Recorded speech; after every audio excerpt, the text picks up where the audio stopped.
ဒီဘက်ပြည်သူများရှင်ကျွန်မခုနောက်ဆုံးပေါ့နော်တင်ဆက်ပေးခြင်းနဲ့လည်းသတင်းတိုလေးခုပါပဲရှင်ဒါကလာရှိုးမှာဖြစ်ပေါ်နေတဲ့ကိစ္စလေးကိုပြောပြချင်ပါတယ်ရုပ်စုံဓာတ်ပုံလေးကြည့်ရှုလိုက်ပါအောင်နော်လာရှိုးမြို့ရဲ့လက်ရှိလာရှိုးမြို့မှာလက်ရှိရှိနေအမှိုက်ပုံကြီးပါရှင်လာရှိုးမြို့မှာလက်ရှိအမှိုက်ပုံကြီးတစ်ခုဖြစ်ပေါ်နေပါတယ်အဲ့ဒီအမှိုက်ပုံကိစ္စလေးကျွန်မသတင်းလေးနေနဲ့တင်ဆက်ပေးမယ်ရှင်ဖြစ်တဲ့ပြဿနာများပြောပါတယ်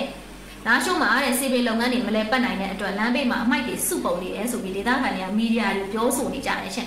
မီဒီယာတွေတော်တော်များပေါ့နော်အဓိကနီးပိတ်မီဒီယာတွေပေါ့ရှင်အဲ့ဒီမှာဒေသခံတွေပြောဆိုတဲ့လေသံလေးကိုကျွန်မသွားပြီးတော့ဖတ်ကြည့်လိုက်တဲ့အခါမှာဒေသခံဘာပြောလဲဆိုတော့ဒေသခံဆိုသူကပေါ့နော်ဘာပြောလဲဆိုတော့လာရှိုးမြို့တွေကိုပြန်ဝင်လာတဲ့စစ်ကောင်စီတပ်တွေကတဲ့အောက်ချုပ်ရေးလုပ်ငန်းတွေအပါအဝင်လူထုဝန်ဆောင်မှုလုပ်ငန်းတွေကိုပြန်မဆနိုင်သေးပဲနဲ့၎င်းကိုတက်ဆွဲမဲ့နေရာတွေကပြင်ဆင်နေရဲဆိုပြီးတော့ဆိုရဲတဲ့စစ်ကောင်စီလို့ပြောတယ်ဆိုမှတော့အဲ့ဒေသခံတေးကြလက်ညှိုးထိုးမလွယ်ဘူးဘေးရင်ဟောအောင်မှားအောင်ပဲဘေးရင်သွားမေးအောင်လွှဲအောင်ပဲအဲ့ဒါနီးပိတ်ပဲ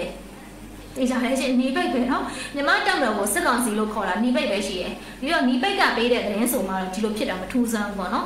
โอเคအခုဆိုရင်သူကဆက်ပြောထားတယ်စစ်ကောင်စီတပ်ဘက်ကလည်းလုံခြုံရေးတေချာမပေးနိုင်ဘူးလူရဲမှုတွေဓမြမှုတွေခက်ဆစ်စစ်ဖြစ်တယ်ပေါ့ကွအဲ့လိုမျိုးပြောဆိုထားရှင့်ကျွန်မခိုင်းတောင်းဆိုခြင်းနဲ့လာရှိုးမြို့မှာနေတဲ့ပြည်သူတွေအနေနဲ့ကျွန်မသတင်းကွန်မန့်လေးမှာရှင်းတော့ပါလာရှိုးမြို့အခြေအနေမှန်လေးပေါ့နော်အခြားပြည်သူတွေသိရအောင်လို့ဒီလိုတကယ်ဖြစ်နေရဆိုလဲဒါနိုင်ငံတော်ကတာဝန်ယူရမှာပေါ့နော်လုံခြုံရေးကိစ္စလုပ်ပေးရမှာလေဒီလိုကိစ္စလေးရရှိပါရှင်ကွန်မန့်လေးရေးတော့ပါရှင်ကျွန်မနောက်နေ့တွေမှာထူးခြားဖြစ်စဉ်လေးပါရဆိုနောက်နေ့မှာပြန်ပြီးတော့ဖတ်ပြပေးပါမယ်ပြည်သူအတန်ဖြစ်နေလေကျွန်မဆက်လက်ပြီးတော့သတင်းသုံးသပ်ချင်တာကတော့အဲ့ဒီအမိုက်ပုံမျိုးသုံးသပ်ချင်တာဘာကြောင့်သုံးသပ်ဖို့လိုတာလဲဆိုရင်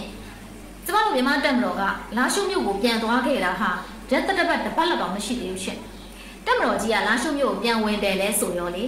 ေလာရှိုးကပြည်သူတချို့ကလေလိန်မော်သီးတုပ်လေးနဲ့တက်မတော်သားတွေလာပေးကြတယ် online မှာဓာတ်ပုံလေးတော့တက်လာသေးရဲ့ရှင်သိလားအရန်ချစ်ဖို့ကောင်းတဲ့မြင်ကွင်းလေးပါပဲသူတို့ရှင်ထဲမှာအားကိုးတဲ့သူတွေပြန်လာတော့သူတို့ပျော်တော့ပေါ့နော်အဲ့လိုရှိရဲ့ရှင်ပြီးတော့တက်မတော်ဝင်ပြီဆိုတာနဲ့လာရှိုးမြို့ကိုပြန်လာတဲ့ဒေသခံတွေကားရန်ကလေမျက်စိတဆုံးရှိတယ်တက်မတော်ပြန်ဝင်မှပြန်လာရဲတာတချို့ကလေတက်မတော်မရှိမချင်းပြန်လာရဲတဲ့သူတွေအများကြီးပဲရှင်သိလားတက်မတော်နဲ့ပြည်သူနဲ့ဘယ်လောက်ထိအောင်ရင်မချင်းနီးခဲ့လဲဆိုတာတက်တည်ပဲရှင်သိလားโอเคတက်မတော်ကပြန်ဝင်လာတာတပတ်တောင်မရှိသေးတဲ့အချိန်မှာဒီအမိုက်ပုံကြီးကိုလာရှိုးမြို့ရဲ့မြို့လေကောင်မှာဒါကားလမ်းပေးမှာနော်သိလားတက်ပုံကကားလမ်းပေးမှာကျွန်မထပ်ပြမယ်တိချာမြင်ရအောင်လို့ကားလမ်းပေးရအမိုက်ပုံအဲ့ဒီအမိုက်ပုံဘသူပုံခဲ့တာလဲအမန်ဒီလက်ထက်မှာပုံခဲ့တာမဟုတ်ဘူးလားအမန်ဒီအုပ်ချုပ်နေတော့ရှင်တို့ဒီလောက်ထိအောင်စီးမဲ့ကမ်းမဲ့နေထိုင်ခဲ့တယ်ဆိုတာတက်တည်ပဲအဲ့ဒီအမိုက်ပုံကအမန်ဒီဘာမှမပြောဘူးလားအမိုက်ပုံတော့မပြောတယ်ပေါ့အမိုက်ပြစ်တာမပြောဘူးလားကမ်းနေတာတို့စီပီရဲလည်းလောဆယ်မှာသူနေထိုင်မှုလောက်ရတယ်ရဲ့ရှင်တို့စစ်တပ်တွေထဲမှာအစိုးရအဆောင်ထဲမှာသွားကြည့်လေစုပ်ပြတ်တက်နေရပဲသိလားဘလို့မှလူအောင်နေလို့မရရင်စုပ်ပြတ်တက်နေရအမိုးတွေလည်းမရှိတော့အဲ့ဒါတွေမပြင်မဲနဲ့ဘလို့နေရမှာလဲအဲ့လောက်ထိတော့အနစ်နာမခံခိုင်းနေလေကိုချင်းစာလေလူဆိုရင်ကိုချင်းစာလေသူများကမှတက်မှာလဲနေဖို့ထိုင်ဖို့လောက်အောင်မယ်ပြီးလို့ရှိရင်မြို့ရဲကိုထွက်လာပြီးလှုပ်ပေးမှာပေါ့ရှင်အဲ့ဒီချိန်ကြီးတော့မဆောင်နိုင်တော့ဘူးအမန်ဒီလက်ထက်တော့အမိုက်ပုံနဲ့အတူတူခတ်အိတ်လာပြီးတော့အခုကျမှအမိုက်ပုံရှိနေတော့အမန်နဲ့စိတ်နောက်ချက်ဖြစ်တော်မူနေကြတယ်ဟုတ်လာ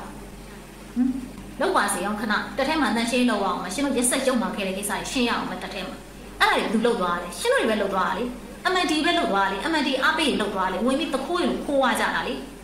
အမိုက်ပုံတစ်ပုံနဲ့ကဘာပြက်နေဟလားအခုကျမှအမိုက်ပုံတစ်ပုံလေးရှိရကဘာပြက်နေသူတို့မှာ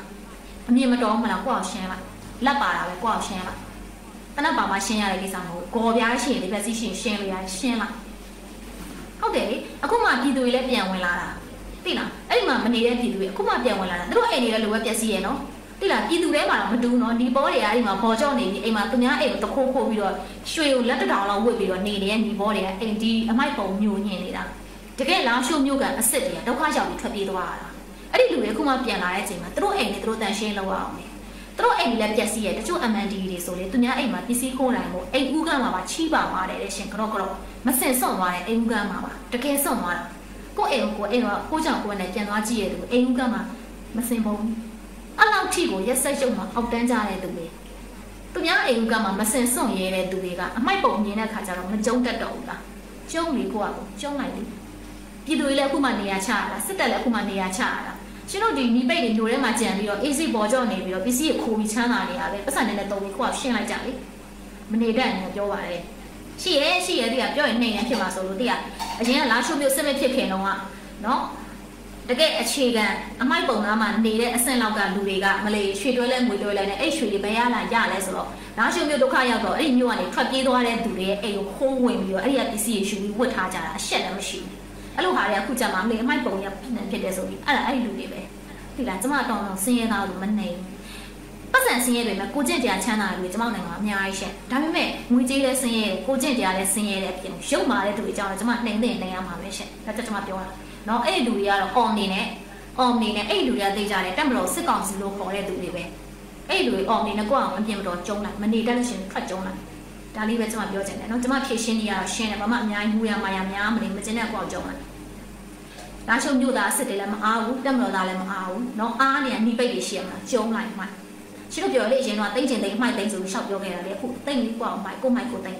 ရှင်းလို့ပြစ်ထားရပဲဟောလာရှုံမြို့ကနေပြစ်တာမဟုတ်လားသူတို့အခုမှမျိုးပဲပြောင်းလာတာဒီမိုက်ကိုသူတို့နဲ့ဘာမှမဆိုင်အဲ့မြို့မှာနေခဲ့တဲ့နီးပိတ်တွေပဲပြစ်တာကိုမိုက်ကိုကျုံးတိတ်ချင်အမှိုက်တိတ်ရှင်းနော်အဲ့ဒီပဲပြောချင်တယ်ရှင်ဒါသတင်းသုံးသက်ချက်လေးပါခါကျရင်ကျွန်မနိုင်ငံအဲ့လောက်ပြောမှတော့ကကြတာရှင်တိလားကိုကရုပ်မှနေမှာမတည့်ရသူအများကြီးရှိတယ်လေအဲ့လိုလူတွေကြောင့်ကျွန်မအလင်းပြရတာပေါ့နော်ဒီတော့ဒီပိတ်တွေခါပြောလိုက်မယ်နော်လာရှုံမြို့ကန်နေလာရှုံမြို့ကိုပြန်ဝင်လာတဲ့ပြည်သူတွေဒုက္ခပေးဖို့လုံးဝစိတ်မကူးပါနဲ့နော်ကျွန်မတို့စီသတင်းရအောင်တော့ကျွန်မတို့အတိအကျတင်ဆက်ပါရှင်တင်ဆက်လို့မရရင်တော့ကျွန်မတို့သက်ဆိုင်ရအောင်တိုင်ပါရှင်တို့သူများကိုရုပ်မှာမစင်စားနဲ့သူများပစ္စည်းယူထားရင်ပြန်ပေးလိုက်ပါရှင်သူများတွေကချွေးနေစားရှာထားတာရွှေငွေလဲဝဲရတနာအနှွေးတယ်ပါယူဝတ်တယ်ပြန်ပေးလိုက်နော်ပြန်ပေးလာတိုင်လို့ရှင်တက်တဲ့နေကွာလာတိုင်ကျွန်မတိုင်ပါအချင်းကြတော့မှကျွန်မတို့စိုးတယ်လို့မပြောနဲ့ရှင်နော်ဥပဒေကအရေးယူတော့မှအထွေးဆိုးတယ်မလုပ်နဲ့တက်မလို့ဆိုတာကအပြစ်မဲ့တဲ့ပြည်သူတွေအေးချမ်းစွာနေထိုင်ခြင်းတဲ့ပြည်သူတွေအတွက်ကတော့အဖေပဲလေဖေလိုပဲအားကိုးရတယ်ဒါပေမဲ့အဲ့လိုမျိုးရုပ်မာတဲ့သူတွေနှီးဘောတွေဘောနော်အကြမ်းဖက်အားပေးတွေအတွက်ကတော့အထွေးပဲလေဟုတ်တယ်မလားဒီတော့တကယ်လုံးဝအထွေးဆိုးတယ်မပြောနဲ့ဟုတ်ပြီနော်အထွေးဆိုးတယ်မပြောနဲ့အဲ့ဒီပဲကျွန်မတင်းသုံးသက်ချက်လမ်းလေးတစ်ခါလေးပြောလိုက်ပါရရှင်